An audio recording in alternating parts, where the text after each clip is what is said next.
Hello everyone, welcome to Race Academy. This is Shruti Jain. Friends, this is our part 19 of the series naming word booster. Friends, जो मैंने आप लोगों के लिए आज vocabulary section में words लिए हैं, they are idiom and phrases. So without any further delay, let's begin with the session. So the first question of for today's PDF is हमें इसमें मीनिंग बताना है टू बाइट देयर टाइम का. Okay, so option number A is to be on time, option number B is to check time often, option number C is to save their time, and option number D is to wait patiently. So right answer to this question is option number D, that is to wait patiently.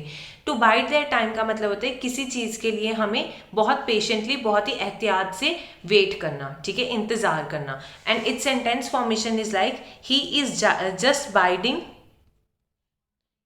Just biding his time until a permanent job opens up. कि मतलब वो wait कर रहा है उस time का जब तक एक परमानेंट जॉब खुल नहीं जाती, मतलब उसके पास एक ऐसी अपॉर्चुनिटी नहीं आती जिसमें उसे परमानेंट जॉब मिले. Okay friends, so moving on to the next word, that is the next idiom and phrase for today's PPT, that is bears away. So option number A is exercises sanction, option number B is exercises liberty, and option number C is exercises influence, and option number D is exercises authority. Right answer to this question is option number D, that is exercises authority. bears away का मतलब होता है कि किसी पे अपनी authority जमाना, किसी पे अपना हक जमाना. Okay, and it's sentence formation is like this country will never be settled till a strong government bears away over the whole region. कहते कि ये कंट्री तब तक सेटल नहीं हो सकती, तब तक प्रॉस्पर नहीं कर सकती, तब तक आगे नहीं बढ़ सकती जब तक एक स्ट्रॉन्ग गवर्नमेंट यहाँ पे आके अपना हक नहीं जमाती, मतलब अपनी अथॉरिटी एक्सरसाइज नहीं करती. Okay friends, so this was our second idiom and phrase for today's PPT. Moving on to the next idiom and phrase, that is hard and fast. अब हमें इस वाले क्वेश्चन में बताना है किसका मीनिंग, हार्ड एंड फास्ट का. So option number A is flexible, option number B is strict, option number C is difficult, and option number D is honest. Right answer to this question is option number B, that is strict. Hard and fast का मतलब होते हैं जो लोग बहुत ज़्यादा कड़े किस्म के होते हैं, स्ट्रिक्ट होते हैं जो लोग. Okay, and its sentence formation is he has to abide by the hard and fast rules of the company. कि मतलब abide by, friends abide by एक हमारा phrasal verb होता है जिसका मतलब होता है कि इसके द्वारा हमें इस चीज़ को अपनाना ही पड़ेगा. मतलब जो चीज़ हमारे पे ऑब्लिगेटरी होती है, जो चीज़ हमें बहुत ज़्यादा ज़रूरी होती है, मतलब वो हम पे, मतलब हमें करनी ही होती है, that is mandatory for us. Okay, that is abide by. ठीक है, एंड इसमें क्या बोला है कि उसे अबाइड करना पड़ेगा, ही इज़ ऑब्लिगेटेड, कि उसे कंपनी के हार्ड एंड फास्ट रूल्स के साथ क्या करना पड़ेगा, नाता जोड़ना ही पड़ेगा, मतलब उसे ऐसे ही काम करना पड़ेगा जैसे कंपनी वालों ने बोला हुआ है. Okay friends, so moving on to the next idiom and phrase, that is in cold blood.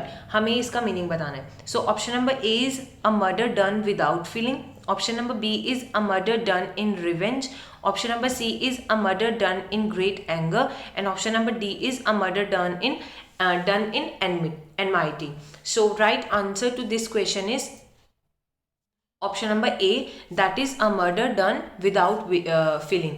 Cold blood का मतलब होता है कि वो मर्डर, वो हत्या जिसमें हमारी कोई पर्सनल ग्रजेस नहीं होते.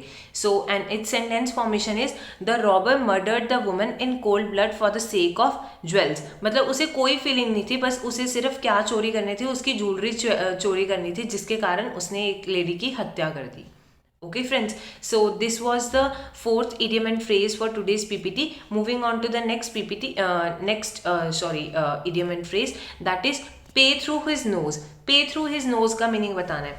So option number A is pay huge losses, option number B is pay a reasonable price, option number C is pay an extremely high price, and option number D is make a quick buck. So right answer to this question is option number C, कि हमें बहुत ज़्यादा जब high prices पे करने पड़ते हैं तब हम क्या बोलेंगे, पे थ्रू हिज नोज या pay through our nose. Okay, and it's sentence formation is my neighbour had to pay through his nose for a brand new car. कि मतलब जब उसने एक ब्रांड न्यू कार ली, जब एक नई कार ली, तब उसे बहुत ज़्यादा हाई प्राइस पे करना पड़ा. Okay, because it was so expensive for him. Okay, so moving on to the next slide, that is अब हमें मीनिंग बताना है मेड नो बोन्स अबाउट का. Okay, so option number A is did not have any hesitation in, option number B is did not did not have any faith in. Option number C is demanded compensation for, and option number D is had problems in. So right answer to this question is option number A, that is did not have any hesitation in. मतलब made no bones about कि मतलब हमें किसी चीज़ में hesitation ना होना, किसी चीज़ से ना डरना. hesitation का मतलब क्या होता है? जब हम थोड़ा सा डर रहे होते हैं किसी चीज़ से, hesitate कर रहे होते हैं कोई चीज़ करने के लिए, ठीक है. And it's sentence formation is they made no bones about acknowledging their debt to his genius. So friends, इस सेंटेंस का मीनिंग हुआ कि मतलब हमें पता है कि मेड नो बोन्स अबाउट का मतलब क्या होता है कि बिल्कुल किसी भी चीज़ में हेजिटेट ना करना और सच बिल्कुल अच्छे से बताना, ठीक है. तो इसमें क्या बोल रहे हैं कि उनको एक्नॉलेज करने में, ये चीज़ स्वीकारने में कोई दिक्कत नहीं हुई जब उन्होंने अपने डेट के बारे में बताया, जब उन्होंने अपने नुकसान के बारे में बताया. Okay friends, so moving on to the next this idiom phrase, that is made a clean breast of. made a clean breast of का meaning क्या होता है? Option number A is fought like a hero, option number B is confessed without revenge, option number C is faced bravely, and option number D is to avoid. right answer to this question is option number B, that is confessed without reserve. मतलब confess कर देना हर चीज़ को जो भी हमें पता है, ठीक है, मतलब कोई चीज़ उगल देना, ठीक है. that is made a clean breast of. okay, and its sentence formation is during the last moments of his life, जब उसकी जिंदगी के आखिरी लम्हे थे, the criminal made a clean breast of everything he had done. जो criminal था उसने अपने जितने भी उसने क्राइम्स किए थे उसको कन्फेस कर लिया. Okay friends, so this was our idiom and phrase number 7. Moving on to the next idiom and phrase, that is 8th idiom and phrase, to give the devil his due. इसका meaning बताना है अब हमें. So option number A is to give credit to even a notorious person. Option number B is to give encouragement even to the enemy. Option number C is to invite the devil, and option number D is to stand in the way of the devil.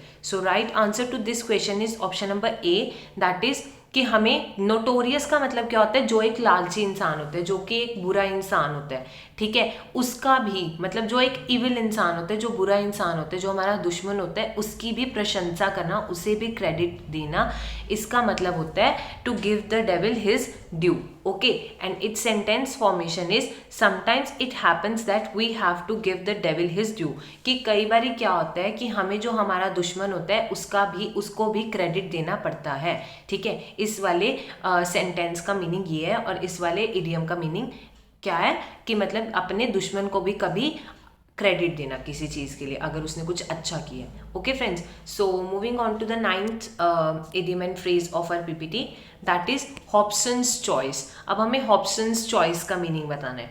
Option number A is excellent choice, option number B is no real choice at all, and option number C is first choice, and option number D is choice to live or die. So answer to this question is option number D, that is choice to of taking what is available or nothing at all. मतलब इसका मतलब क्या है? Hobson's choice का मतलब क्या होता है कि या तो वो चीज़ ले लेना जो हमारे पास है, या फिर कोई भी चीज़ हमारे पास नहीं है, मतलब डू और डाई वाली कंडीशन होना, या तो ये चीज़ ले लो या फिर ना लो, ठीक है. This is kind of that situation कि मतलब जब हमारे पास कोई एक ऐसी चीज़ है जिसमें हमारे पास सारा कुछ है, हम या तो वो ले लें, बट एक चीज़ है जिसमें हमारे पास कुछ नहीं है, वो ले लें, ठीक है. And it's sentence formation is he was given Hobson's choice by the employer, कि उसे डू और डाई वाली कंडीशन मिली, ठीक है. मतलब जो उसका बॉस था उसने उसे डू और डाई वाली condition the. Okay friends, so our last idiom and phrase for today's PPT is to eat a humble pie. So its options are option number A is to talk sensibly, option number B is to criticize, option number C is to compliment, and option number D is to have to apologize. Right answer to this question is option number D, that is to have to apologize. Eat humble pie का मतलब होता है कि किसी चीज़ के लिए apologise करना, मतलब किसी चीज़ के लिए हमें माफ़ी मांगना. Okay, and it's sentence formation is the king had been made to eat a humble pie. मतलब जो किंग था उसे अपने कर्मों के लिए, उसे अपनी गलती के लिए अपोलोजाइज करना पड़ा, उसे माफ़ी मांगनी पड़ी. Okay friends, so friends this was the last idiom and phrase for today's PPT. I hope आप लोगों को मेरे जितने भी मैं आप लोगों को वोकेबलरी सेक्शन करवाती हूँ पसंद आ रहा होगा. And friends, if you like the content then please like my video, share it and also subscribe to our channel. And friends, one more thing that is कि मैं आप लोगों के लिए एक बैच लेके आ रही हूँ, ठीक है, जिसमें आप लोगों को 1000+ वर्ड्स करवाऊंगी in the vocabulary section. And आप लोग उस बैच में एनरोल कर सकते हो. दैट बैच इज आप लोग उसको एनरोल कर सकते हो from our this official website naming race academy official. Okay friends, so thank you for watching the video.